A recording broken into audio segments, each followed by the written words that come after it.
খুশির খবর, গ্রেফতার ছাড়া মালয়েশিয়া থেকে অনিয়মিত প্রবাসীদের দেশে ফেরার সুযোগ। বিস্তারিত জানতে ভিডিওটির শেষ পর্যন্ত দেখুন।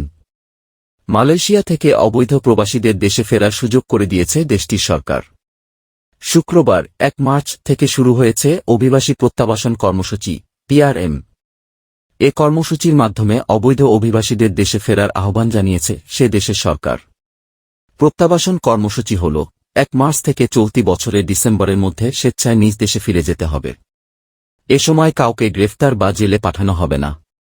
বৃহস্পতিবার মালয়েশিয়ার অভিবাসন বিভাগের মহাপরিচালক দাতুক রুসলিন জুসো বলেছেন, এই কর্মসূচির মাধ্যমে নথিপত্রবিহীন বিদেশী যারা আত্মসমর্পণ করবে তাদের বিরুদ্ধে কোনো বিচার ছাড়াই তাদের নিজ দেশে ফেরত পাঠানো হবে।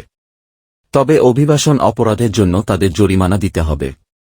নতুন কর্মসূচির আওতায় কোনোরকম নথিপত্র ছাড়া মালয়েশিয়া প্রবেশ করে থাকলে তাদের ৫০০ রিঙ্গিত আর ভিসার মেয়াদ শেষ হয়েছে খুব বেশি দিন হয়নি এমন অবৈধ অভিবাসীদের জন্য জরিমানা দিতে হবে ৩০০ রিঙ্গিত। তবে যাদের আটক করা হচ্ছে, রিমান্ডে নেওয়া হচ্ছে এবং চার্জ করা হচ্ছে তারা PRM প্রোগ্রামে অংশগ্রহণের যোগ্য নয় বলে রাষ্ট্রীয় সংবাদ সংস্থা বার্নামাকে দেয়া এক সাক্ষাৎকারে জানিয়েছেন ইমিগ্রেশন মহাপরিচালক রুসলিন জুসো।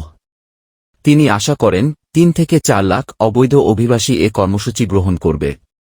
যারা দেশে ফিরবেন তারা ইমিগ্রেশন অফিসে যে নথিগুলো আনতে হবে তা হল তাদের ফ্লাইট টিকিট, বৈধ ভ্রমণ নথি, পাসপোর্ট না থাকলে নিজ দূতাবাস থেকে ইস্যু করা ট্রাভেল পারমিট, যাকে বলা হয় ট্রাভেল পাস।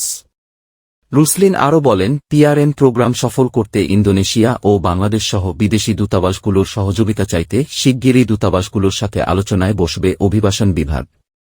টিকিট সহ প্রয়োজনীয় কাগজপত্র নিয়ে ইমিগ্রেশন অফিসে আত্মসমর্পণ করার পর অভিবাসীদের ১৪ দিনের মধ্যে দেশ ত্যাগ করতে হবে। জরিমানা দিতে হবে না ১৮ বছরের কম বয়সীদের। জরিমানা কম্পাউন্ড পরিশোধের বিষয়ে রুসলিন বলেন, বিভাগ বা স্বরাষ্ট্র মন্ত্রণালয় PRM বাস্তবায়নে কোনো এজেন্ট নিয়োগ করেনি।